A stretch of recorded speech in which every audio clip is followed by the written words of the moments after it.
salah satu alasan kreatif digital fokus ke internasional itu adalah kami tuh pengen bangun mindset untuk diri kami sebagai tim kan. Ketika kami bisa menghandle klien internasional, maka otomatis kami juga sangat mampu menghandle klien di Indonesia. Ada nih konsumen yang mesan terus gagal mesan, pernah nggak bang? Komentar pedas pertama lah itu dari orang Italia. Beli ampera 10.000 makan berdua gitu kan. Itu. Tapi romantis loh bang. Wah, jangan. Percuma romantis kalau nggak kenyang kan. Itu.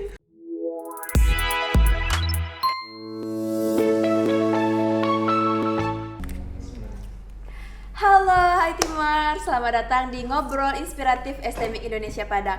Nah, sekarang Zura udah bareng alumni STMIK Indonesia Padang, ada Bang Reza dan Bang Robi. Hai abang-abang. Halo semuanya. Gimana kabarnya bang? Alhamdulillah sehat kan? Alhamdulillah sehat. Azura gimana, sehat? Seperti yang dilihat, sehat. Alhamdulillah. Alhamdulillah. Nah, abang kan alumni STMIK ini bang. Tahun berapa tuh bang? Alumninya nih atau Angkatannya. So, kalau alumni nanti ada yang kesinggung. Udah deh angkatannya. Angkatan 15. 15 abang juga Sama. berarti seangkatan. Iya, seangkatan. Kalau boleh tahu setelah wisuda kesibukan abang apa? Nah, setelah wisuda emang terfokus membangun kreatif digital ya. Ada bangun usaha berdua sama Robi. Kreatif digital itu usaha digital marketing itu untuk saat ini itu sih. Boleh sedikit dijelaskan bang apa itu kreatif digital gitu, biar teman-teman kita di rumah juga tahu kreatif digital itu apa. Oh gitu ya. Jadi kreatif digital itu usaha digital marketing yang tujuannya itu membantu atau membangun brand UMKM sampai ke perusahaan. Memang tidak ada batasnya ya, perusahaannya itu besar kecil itu semua kita bantu, kita pegang juga. Ada juga sudah pernah juga kita pegang klien-kliennya juga, dan targetnya di kemudian hari insya Allah itu menjadi digital agency internasional itu. Amin. Amin ya Rabbal Alamin. Nah jadi ini nih fokusnya lebih ke bagian mana bang? Kalau sekarang fokus itu digital marketing ya, kayak di kebutuhan brand visual gitu ya, kebutuhan programan ada juga kita pegang, kebutuhan di sosial media, manajemen sosial media manajemen. Nah seperti itu karena ya semua ruang lingkup di digital marketing. Nah, saat ini ya masih segitu. Intinya itu adalah membantu UMKM membuat brand, yaitu yang fokusnya itu ke visual identity gitu. Dalam proses brandingnya gitu kan. Kalau yang intinya tadi itu. Apa aja nih halangan? Pasti kan setiap membangun usaha pasti ada halangan kan bang. Halangan apa sih yang dari awal berdiri hingga sekarang yang dialami oleh kreatif digital? Halangan ya. Ya kalau halangan mungkin yang waktu akhir tahun 2021 itu. Yang satu berdua itu laptop. Itu termasuk halangan lah ya. Mungkin terhalangan dari segi fisik itu pernah laptop cuman satu tapi kita harus ganti-gantian kerja. Saya di siang itu bikin program kebutuhan programan untuk kreatif digital. Nah, Robi itu mengisi di malamnya. Ya, untuk membuat desain dan produk juga. Dan itu. padahal laptop kami waktu itu kentang. Sangat-sangat kentang, nggak layak untuk bekerja sebenarnya. Iya. Ya kalau kerja ya sering emosi lah gitu ya. Kadang mati sendiri gitu kan, udah capek-capek kerja nggak ke-save kayak gitu tuh. Iya sih, itu pasti sangat sakit hati sekali. Cuman kalau dari dari segi fisik, kebutuhan fisik ya itu bisa dibilang kecil sih. Tantangan terbesar tuh atau ya kayak keluhan dari klien kan, alhamdulillah pasar juga ngambilnya pasar internasional ya. Jual produk desain, jual produk ya kebutuhan branding tadi itu ke pasar internasional. Itu pernah di awal 2 bulan awal membangun itu ada keluhan dari orang Italia. Dia ngancam kita buat mengadukan ke persidangan lah, ngancam ini ngancam itu gitu ya. Kita galau pasti lah di situ kan. Di situ tantangan iya. Cuman ya kita kalau namanya usaha nggak ada tantangan ya kita nggak bisa berkembang kan gitu. Nah jadi ya coba kita lihat cari pandang lain. Nah, makanya di situ Robi kasih pandangan seperti ini, Reza kasih pandangan seperti ini, kita diskusikan bareng sama teman-teman yang di situ. Itu komentar atau apa namanya itu ya komentar pedas pertama lah itu dari orang Italia. Itu ada juga nanti yang dari yang lain. Cuman berjalannya waktu, alhamdulillah cara untuk manajemen masalah kita udah ketemu. Akhirnya yang tadinya dia kesel ngeliat kita, jadinya repeat order nih. Rupanya kalian memang profesional itu ya, kan gitu loh. Oh ya, benar-benar solusi rupanya yang kalian kasih ke kami gitu. Yang penting kita memang serius untuk membantu itu sih. Jadi benefit mereka dapatkan, kita dapat profit gitu. Nah, awal berdirinya tuh sejak kapan berarti tuh Bang? Sampai udah bisa dibilang konsumennya udah dari luar gitu kan? Awal berdiri di akhir tahun 2020. Iya, itu bulan November. Iya, November. Itu awal berdirinya di bulan November, ngobrol sore-sore karena kayaknya kita punya satu pemikiran deh atau punya satu pandangan yang sama, satu visi. Terus diskusi juga kan, akhirnya ketemu nih. Saya ngerasa ingin membangun digital agency, soalnya kan kreatif digital ini cita-citanya itu digital agency ya. Ingin membangun digital agency, sedangkan untuk bagian desain saya emang nol.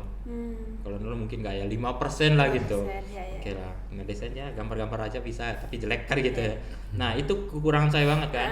Jadi nyari teman yang emang bisa menutupi itu susah gitu. Bukan cuma menutupi ya, tapi emang melengkapi. Gitu loh. Nah, jadi ya ngobrol-ngobrol sama Robi, cocok nih.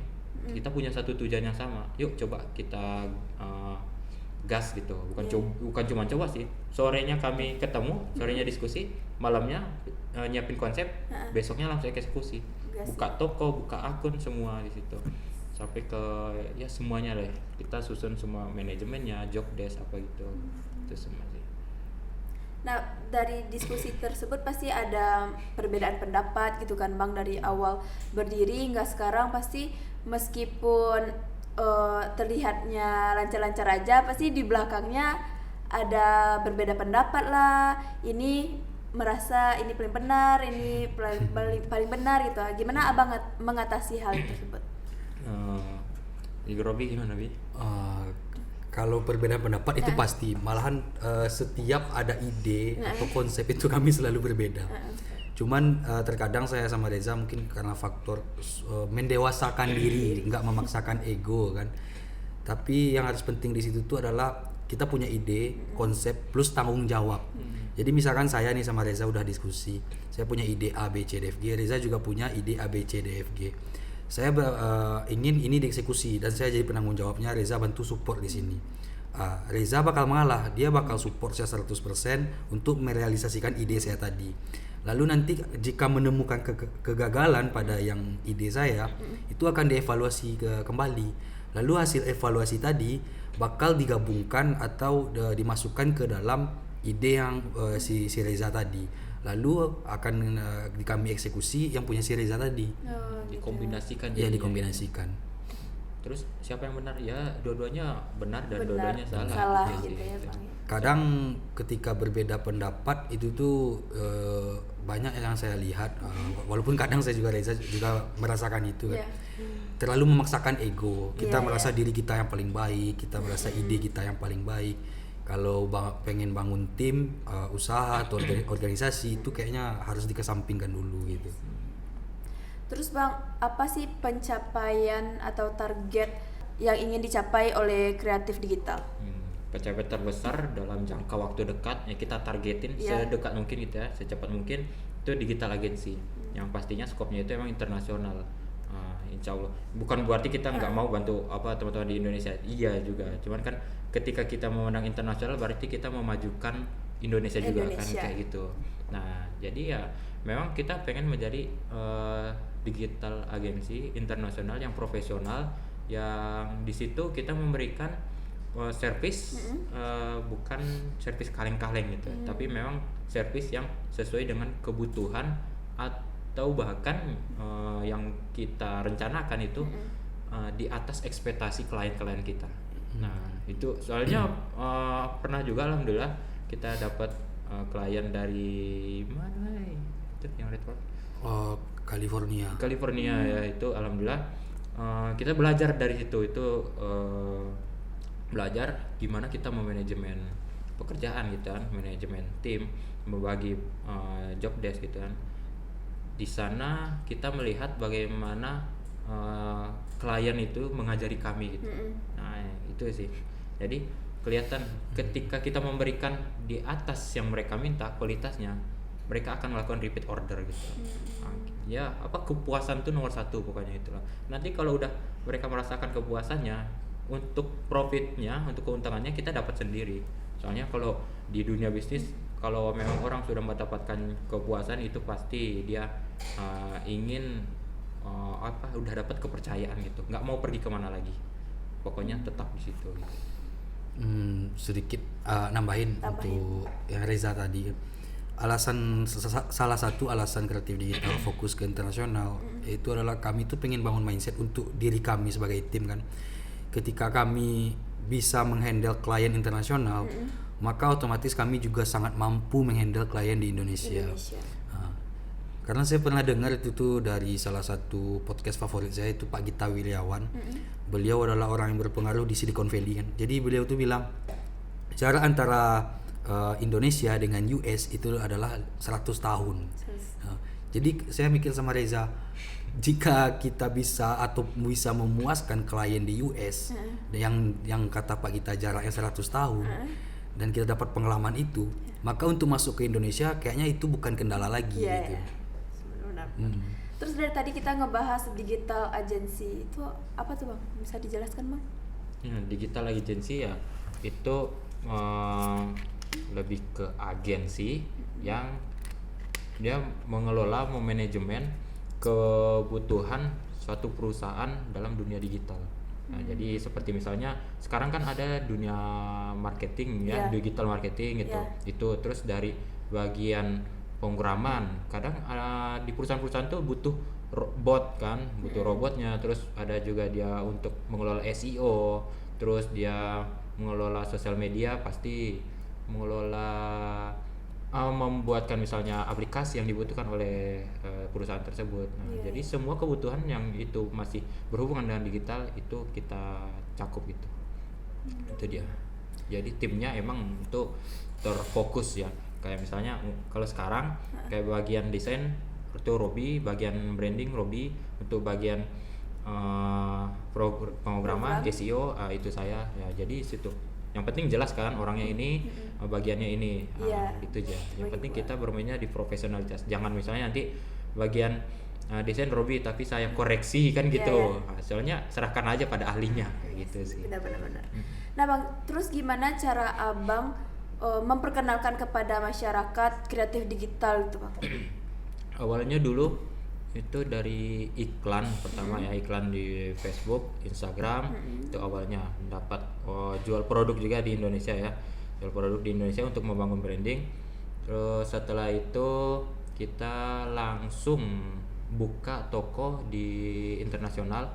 Nah, di situ kita itu tugas SEO itu dia, supaya produk kita ini bisa dilihat, bisa mudah ditemukan oleh calon pembeli. Nah itu dia tugasnya kan. Terus kalau masa pengenalan ya, terus ada juga tahun 2022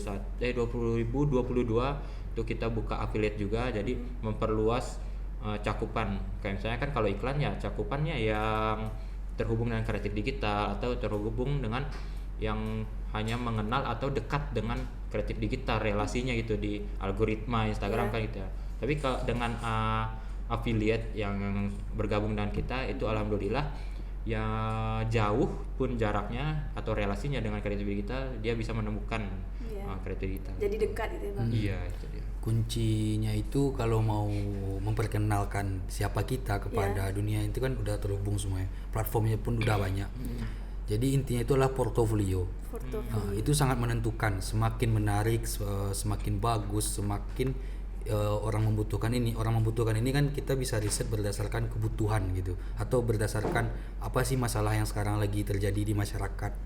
Nah, kita bisa itu misalkan kayak dia anak pemrograman, dia memiliki GitHub, atau dia anak desain dia memiliki Behance, dan kreatif digital punya platform-platform itu. Ya. Dan alhamdulillah kami bermain di 10 platform untuk memperkenalkan portofolio kami gitu kan. Keren. Nah bang, dari awal berdiri sampai sekarang menurut abang tuh dalam membangun usaha apa yang paling penting? Yang penting mindset ya. Iya, Iya, itu sangat mindset. penting. Tuh jiwa berani untuk mencoba ya bang. Jadi di mindset tuh kompleksnya gini, ketika mau memulai, mindset memulai itu seperti apa? Ketika menemukan masalah, mindset untuk mengelola masalah itu, memanajemen masalah itu seperti apa? Dan ketika menerapkan solusi, bagaimana mindset kita menerapkan solusi itu? Banyak soalnya ya, kita juga dulu mungkin waktu belajar buka bisnis gitu, pas kita buka bisnis itu kita fokusnya ke profit. Padahal pasar tuh emang emang pasar butuh nih, kita paksain kan ini butuh loh, aku Karimi nggak ngerasa butuh kok, kan kata si klien jadinya. Nah tapi kalau mindsetnya itu seorang yang kami dapatkan ya, bukan berarti kami benar gitu, kami juga masih belajar, tapi mindset yang paling terasa, kita melihat nih masalah di lapangan seperti ini, terus solusi dari kita gimana. Akhirnya kan si klien yang tadi butuh, dia mendapatkan benefit dari solusi yang kita berikan. Karena dia mendapatkan benefit, dia memberikan, kita mendapatkan profit gitu. Nah jadi ya awalnya nggak usah pikirin profitnya dulu, benefitnya pasti ada nanti profitnya buat kita gitu. Itu sih pentingnya mindset ya. Mindset ya. Semua tuh pokoknya emang mindsetnya gimana nih. Karena terkadang mungkin juga banyak teman-teman yang mikirin mau bangun usaha itu yang penting tuh modal, yang penting cuan kan. Malah padahal di realitanya saya pun juga sering nonton podcast orang sukses kan, kayak Pak Helmi Yahya, Pak Gita Wirjawan. Itu tuh mereka nggak pernah bicara mengenai cuan, karena mereka ngajarin logikanya gini gitu ya. Anda punya ide, eksekusi ide tersebut. Ketika ide itu memang diminati masyarakat, yang Anda cari bukan lagi modal, tapi adalah investasi. Investor akan memodali usaha Anda, dia bilang. Karena itulah kadang hal yang kayak gitu harus kita putar dulu kan, biar orang nggak mikirnya kalau bangun usaha itu harus punya modal 20 juta, 50 juta. Waduh, cari di mana duit sebanyak itu kan, padahal untuk sekarang aja nggak punya gitu. Benar. Kalau kita punya uang juga kita nggak bakalan ngebangun usaha untuk menghasilkan uang ya Bang ya? Iya benar.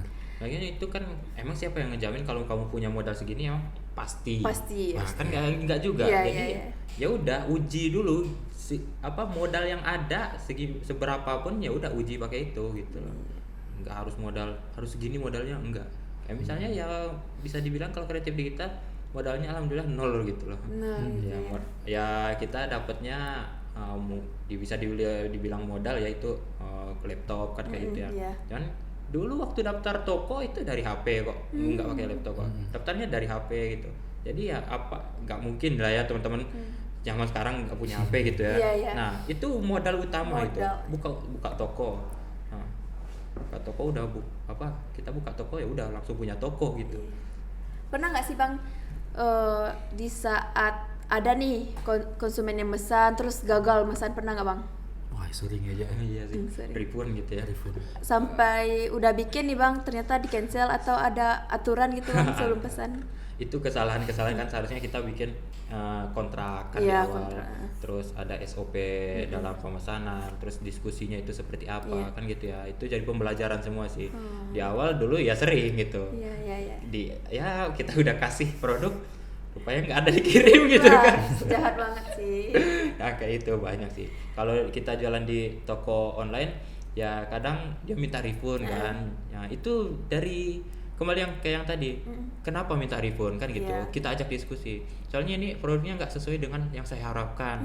Nah jadi kita bilang kan di detail udah ada, ya udah kalau emang itu harapannya, kami memberikan diskon di produk kami ini gitu loh. Dia kan beli lagi tapi ngerasa oh ya udah saya dapat diskon besar, padahal kan kita juga yang betul. keren itu tekniknya juga sih. Itu ada tekniknya ada gitu. Terus Bang, dari awalnya sampai sekarang pasti ada kayak halangan kayak tadi, permasalahan kayak tadi, itu gimana cara Abang mengatasinya biar permasalahan tuh nggak timbul lagi gitu?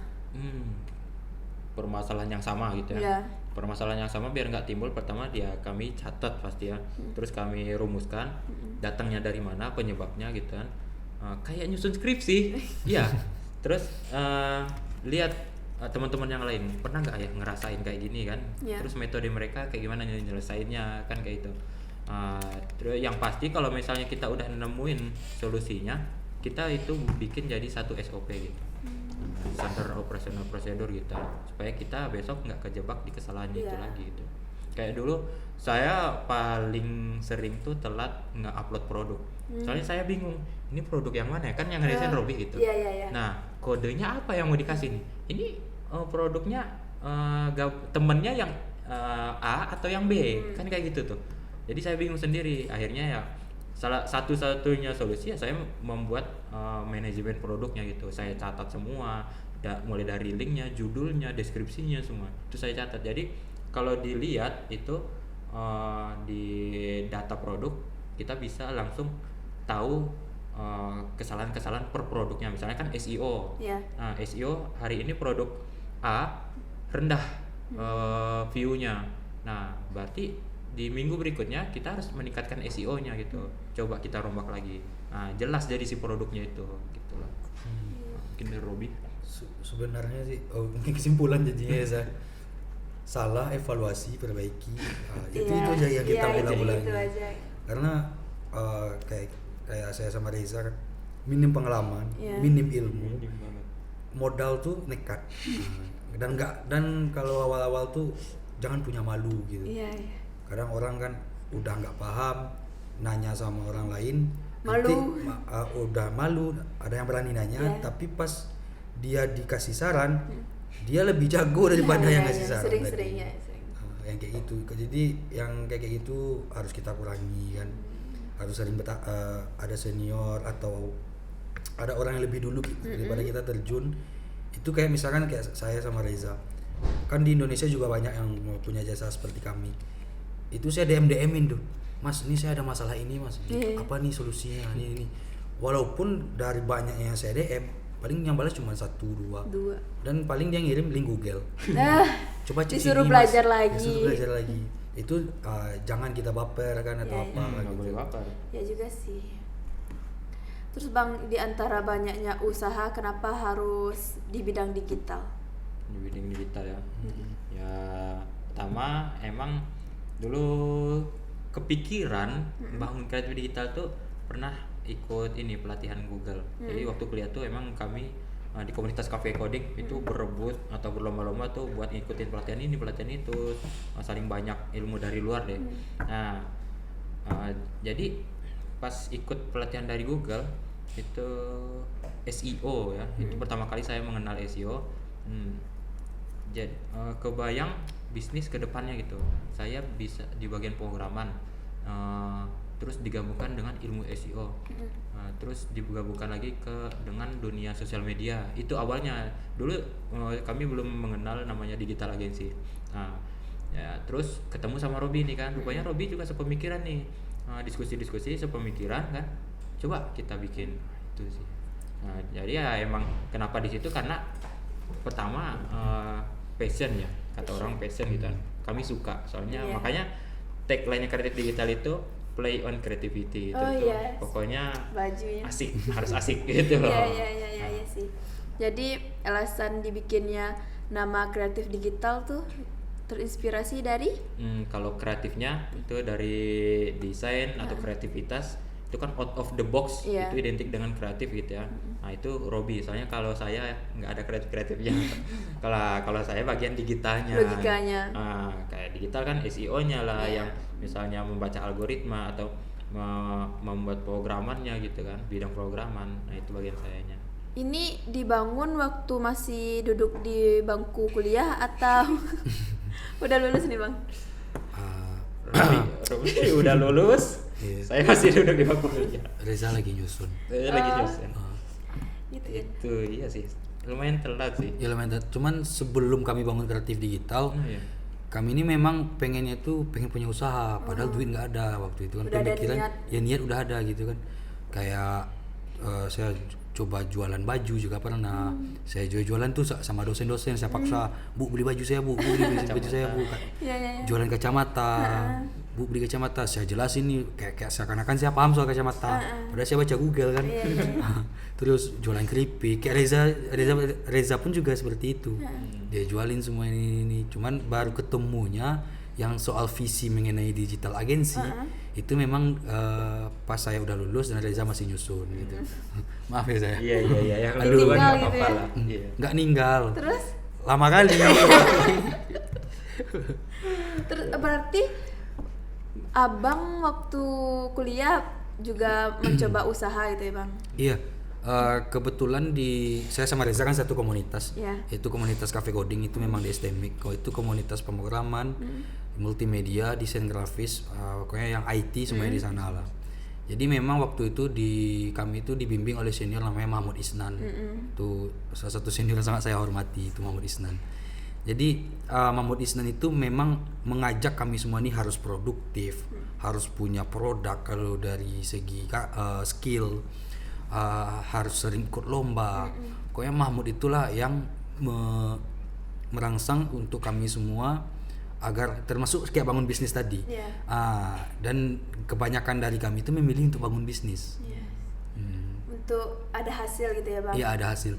Dan memang ya di Cafe Coding waktu itu kami semua secara individu itu miskin. Nah, ini bukan membawa orang tua ya, tapi kami secara individu itu miskin gitu kan. Jadi kami itu mikir gimana sih supaya ketika masih aktif kuliah kami punya penghasilan. Karena kadang lihat teman-teman kan yang seumuran dengan kami, wah nongkrong di kafe, beli kopi 18.000. Kami aja kopi 1 gelas bisa berdua gitu kan. Jadi kami mikir ya patungan aja. Patungan beli ampera 10.000 makan berdua gitu kan. Tapi romantis loh bang? Wah, jangan. Percuma romantis kalau nggak kenyang kan. Itu. Kenyang. Nanti ujung-ujungnya kan, ini berebut. Ujungnya kamu banyak banget makan kan gitu. Iya sih. Jadi itu salah satu faktor yang kayak memotivasi kami kan supaya bisa kayak orang lain gitu kan. Kayak sebenarnya sederhana lah, kayak misalkan jajan tuh bisa pakai duit sendiri gitu. Mau beli apapun gak harus minta ke orang tua gitu. Beliau memang luar biasa kan. Tapi yang nilai yang paling mahal dari situ adalah pengalaman dan networking tadi. Dapat banyak.